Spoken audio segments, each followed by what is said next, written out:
मेरे घोसी के मालिकों, जैसा कि आपको पता होगा, लगातार आप मेरे से शिकायत करते रहे कि सरकारी अस्पताल के डॉक्टर गायब रहते हैं और वहाँ उनके दलाल बैठे रहते हैं जो ये बताते हैं कि डॉक्टर साहब किस नर्सिंग होम में होंगे।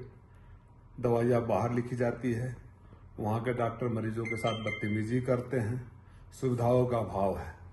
आपने ऐतिहासिक रूप से जीत दिया।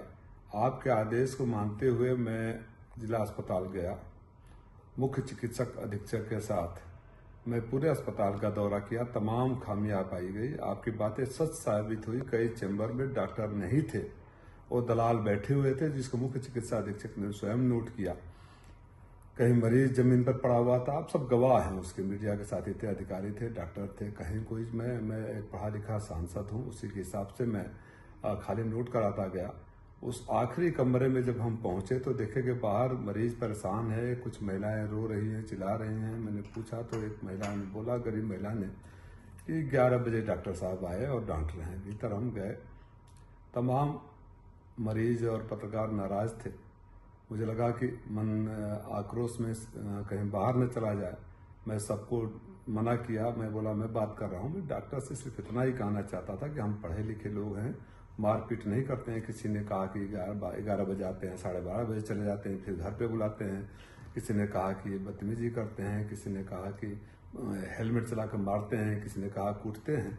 तो मुझे लगा कि माहौल खराब हो रहा है। मैं डॉक्टर को समझाऊं कि पढ़े लिखे डॉक्टर मारपीट नहीं करते। वो हमसे बदतमीजी करने लगे, बहरहाल बदतमीजी करने लगे। मैं समझ गया कि जो इनके खिलाफ शिकायतें आती रही और तमाम FIR इनके ऊपर दर्ज है वो सही है। मैं चला आया। मुख्य चिकित्सक अधीक्षक महोदय, आप सबको पता है कि उन्होंने खुद इतने पीड़ा में थे, उनके व्यवहार से लगातार मना कर रहे थे कि बयान जारी करके कहा कि इस डॉक्टर की लगातार शिकायतें आ रही हैं और शासन से गुहार लगाई कि इसके खिलाफ कार्रवाई करो। नोटिस जारी किया, लेकिन जो संरक्षण देते हैं ऐसे लुटेरों को, उनको ये बर्दाश्त नहीं हुआ कि कोई आपकी आवाज पर जाकर वहां निरीक्षण करे और सुधारने का प्रयास करे, क्योंकि उनके पेट पर कहने लाग पड़ती।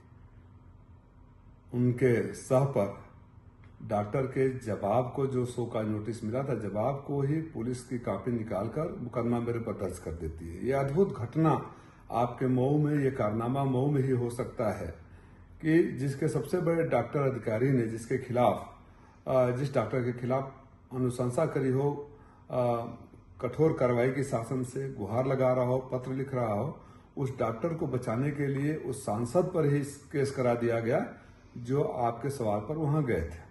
मैं सिर्फ आपसे ये कहना चाहता हूं कि आपने जो सबसे बड़ा ऐतिहासिक आशीर्वाद दिया वो मेरे लिए सबसे बड़ा हौसला है। बेदाग हूं। ये चाहे कितना कर ले, न मैं आपको लूटने दूंगा न दबने दूंगा।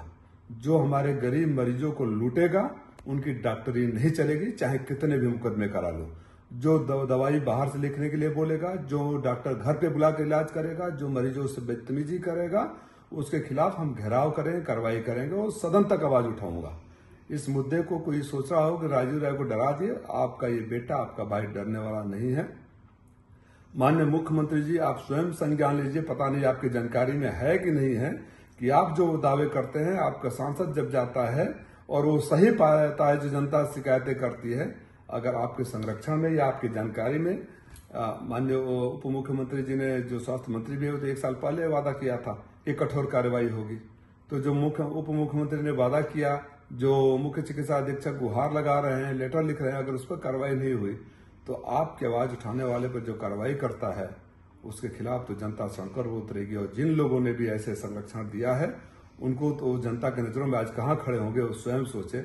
मऊ की एक और बड़ी खासियत रही है, मऊ में हम लोग किसी भी पार्टी के हो, राजनीतिक मुद्दे पर विरोध करते हैं, राजनीतिक बातें करते हैं, कभी व्यक्तिगत रूप से एक दूसरे के खिलाफ इतना निचले स्तर पे नहीं जाते हैं। जो चंद सालों में मऊ का माहौल बदला है, मैं इसको लेकर भी दुखी हूं और सौभाग्यशाली है मऊ के अभी भी बहुत सारे नेता अपनी परंपरा को कायम रखे हुए हैं। मैं उम्मीद करूंगा कि उस परंपरा को बनी रहे, क्योंकि ये ऐसे अधिकारी डॉक्टर किसी के नहीं होते हैं। जो आज खुश हो रहे होंगे कि राजीव राय के साथ बदतमीजी किया, उनको याद रखना चाहिए कि इस डॉक्टर ने सैकड़ों मरीजों के साथ बदतमीजी किया है, कई आपराधिक केस है, भारतीय जनता पार्टी के नेताओं के साथ बदतमीजी किया है, और तो पत्रकारों को हेलमेट चला के मारा है, मोबाइल छीन लिया है।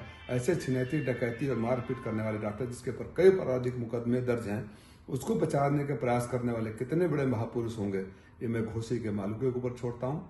हौसला रखिए, मैं आपके साथ हूँ। आज जहां भी आपका अपमान होगा, शोषण होगा, दबाया जाएगा, लूटा जाएगा, सांसद नहीं भाई और बेटा बनकर खड़ा रहूंगा। जय समाजवाद।